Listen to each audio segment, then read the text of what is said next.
I still remember the day they sold my car, a used Honda Civic I'd bought with 2 years of savings from my part-time jobs.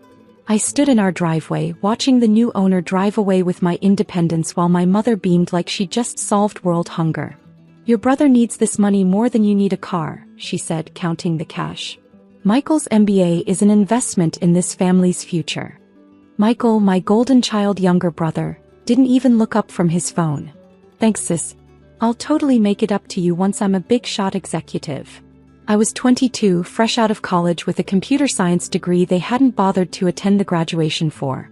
Michael was their pride and joy, accepted into Wharton's MBA program with grades that were mediocre at best. But in my parents' eyes, business school was the only path to success. "You can take the bus to your programming job," my father added, already stuffing the money into an envelope marked Michael's tuition. "It's not like you need to impress anyone." My programming job. They made it sound like I was fixing printers at a strip mall. In reality, I just landed a junior developer position at Eclipse Technologies, one of the fastest-growing software companies in Boston. But they'd never bothered to ask the details. "The bus doesn't run to my office park," I said quietly.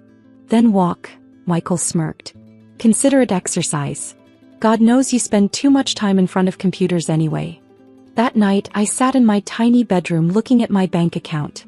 The car money would have covered my deposit on an apartment near work. Instead, I was stuck living at home watching Michael pack for his bright future, while my parents fawned over his every move. My phone buzzed, a message from Alex Chin, my team lead at Eclipse. "Your code for the security patch is brilliant. Want to grab coffee tomorrow? Have an interesting proposition for you." That coffee meeting changed everything. Alex had spotted something in my work that others had missed. He was leaving Eclipse to start his own company, focusing on AI-driven cybersecurity.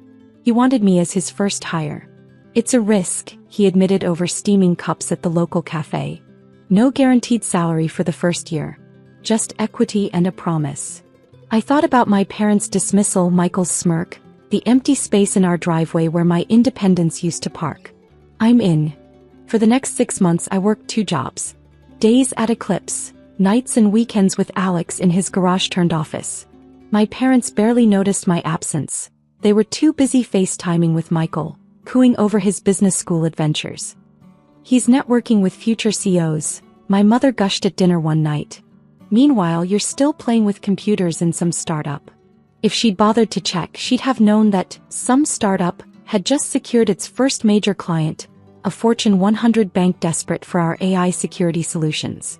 But I kept quiet, remembering Alex's words about staying under the radar until we were ready. The first year was brutal.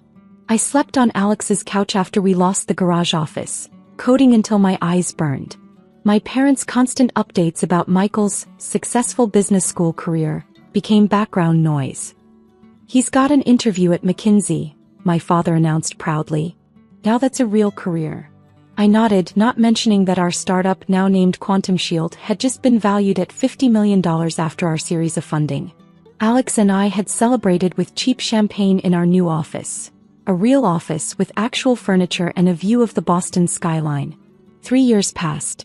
Michael graduated with his MBA, his future supposedly secured. My parents threw him a lavish party, inviting everyone they knew to celebrate their son's achievement. "Michael's already interviewing at top firms," my mother told anyone who would listen. "Unlike some people who waste their time with risky ventures." I showed up late to the party, having just finished a meeting with our board. Quantum Shield had grown beyond our wildest dreams. Our AI security systems protected banks, governments, and tech giants. We'd opened offices in 3 countries. And I hadn't told my family any of it. "Oh, you came," Michael said, champagne in hand. "Still doing that coding thing?" I smiled, thinking of the nameplate on my corner office. Alexandra Matthews, Chief Executive Officer. Something like that. "Well, not everyone can be successful," he said with fake sympathy. "But hey, at least you're employed." Sort of. My phone buzzed. "Our head of HR. Final candidate list for executive positions is ready for your review. You won't believe who just applied." I opened the attachment and there it was. Michael Matthews, MBA. Applying for a VP position at Quantum Shield, not knowing his sister was the CEO he'd have to impress. "Actually," I said to Michael, I have an early meeting tomorrow. Big things happening at work. He laughed. Right. Big things. Like a promotion to senior code monkey. I left the party early driving my new Tesla, not that they'd noticed, back to my penthouse apartment. Tomorrow would be interesting. Michael's interview was scheduled for 9 a.m. sharp. In my home office I reviewed his application. Mediocre grades from Wharton, no real work experience, just internships and networking opportunities. But the confidence in his cover letter was staggering. I will revolutionize your company's approach to business. I poured myself a glass of wine, remembering the day they sold my car. An investment in the family's future, they'd called it. Tomorrow, Michael would learn exactly what kind of future his sister had built, without an MBA, without their support, and without their precious car money. Quantum Shield's headquarters occupied the top 10 floors of Boston's most prestigious office tower. I arrived early, watching the sunrise reflect off neighboring buildings while I reviewed Michael's interview schedule. He's waiting in the lobby, my assistant Emma reported, wearing a suit that probably cost more than his first month's salary would be, if we were actually considering hiring him. I smiled, remembering Michael's designer wardrobe, all funded by our parents' investment in his future. How's he acting? Like he already owns the place. He told reception to make sure Matthews knows he's here early. Apparently, he thinks that's impressive. I checked my appearance in the office's glass wall designer suit CEO badge, the quiet confidence that came from building a billion-dollar company from nothing. Let's not keep him waiting. Send him to conference room A. But first, give me the full report from his preliminary interviews. Emma handed me a tablet. It's interesting. He talked over the HR director, mansplained cybersecurity to our female VPs, and told the board member he interviewed with that their current business model was outdated. Sounds like Michael. I scrolled through the notes. Has he figured out who I am yet? No. He assumes Matthews is a man. Called you him several times during the process. Perfect. I gathered my materials and headed to the conference room, remembering all the times Michael had dismissed my work as playing with computers. He stood when I entered, his practiced MBA smile freezing as recognition hit. Alex. That's Ms. Matthews to you. I sat at the head of the table. Or CO Matthews if you prefer formality. He sank back into his chair, face draining of color.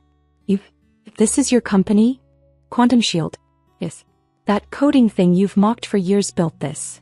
I gestured to the view of Boston spread out below us. Though I'm surprised you didn't know. We're quite well known in the business world you claim to understand so well.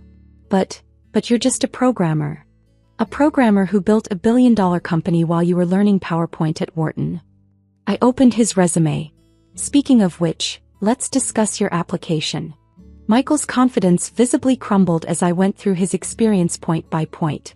Every internship, every leadership opportunity, suddenly seemed small in the face of what I'd accomplished. Your grades were mediocre, I noted, but I'm sure that car money helped cover tuition. He flinched. Alex, listen, about the car. Ms. Matthews, I corrected. And I'm not interested in apologies. I'm interested in why you think you're qualified for an executive position at my company. I have an MBA from Wharton. Yes, you mentioned that 6 times in your cover letter. What else? Silence. No major accomplishments? No revolutionary ideas? Just daddy's money and a degree. I closed his file. Tell me, Michael, how's that MBA working out? He straightened his designer tie, trying to recover. Look, we're family. Surely that counts for something. Family. I laughed. Was I family when you took my car? When you dismissed my career? When you and our parents treated me like a failure? That was years ago. People change. Yes, they do. I pressed the intercom. Emma, please escort Mr. Matthews out. And make sure his application status is updated to rejected, not qualified. Wait. He stood up desperately. Mom and Dad will be devastated. They've been telling everyone about this interview. I thought about all the parties, all the celebrations of Michael's achievements while they ignored mine. They'll survive. Though you might want to update them on who's really successful in this family. As security arrived to escort him out, his face turned ugly. You're doing this for revenge. No, Michael. I'm doing this because you're not qualified. Your MBA doesn't entitle you to success. I turned back to my work. The bus stop is 2 blocks east. Consider the walk exercise. After he left, Emma brought in my next meeting's materials. Your mother's called 6 times already. Send them an email, I said. Official company letterhead. Dear Mr. and Mrs. Matthews, thank you for your son's interest in Quantum Shield. Unfortunately, want me to add that the CEO sends her personal regrets? No. I smiled. Add that the position has been filled by someone with actual experience. Someone who didn't need a car sold to fund their future. That evening, as I drove my Tesla home, my phone exploded with family messages. My mother's panic was palpable. Why didn't you tell us? We would have supported you. My father tried guilt. Family should help family succeed. Michael sent a single text. You've ruined everything. I parked in my building's private garage thinking about that empty driveway years ago. No, I typed back. I built everything. Without your MBA. Without their support. And without that car.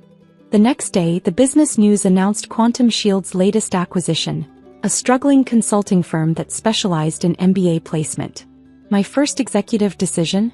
Implementing a new hiring policy that prioritized practical experience over business school degrees. When Michael's next job application crossed my desk, this time for an entry-level position, I had Emma send our standard rejection letter. At the bottom, I added a personal note. Perhaps try learning to code. I hear it's more valuable than PowerPoint skills. Sometimes success isn't about proving others wrong. Sometimes it's about building something so magnificent that their expectations become irrelevant. And sometimes, just sometimes, it's about watching your MBA-wielding brother realize that his sister's, playing with computers, built an empire his business degree couldn't buy him into. A month later, I heard through family gossip that Michael had finally found a job at a small tech startup, learning to code. Sometimes karma has a sense of humor. I sent him a bus pass as a congratulations gift. After all, family should help family succeed. The empty space where my car once sat had been filled with something far more valuable. The knowledge that success doesn't come from degrees or family support. It comes from believing in yourself when no one else will. And maybe, just maybe, from proving that a programmer with a dream can outshine an MBA with all the advantages in the world.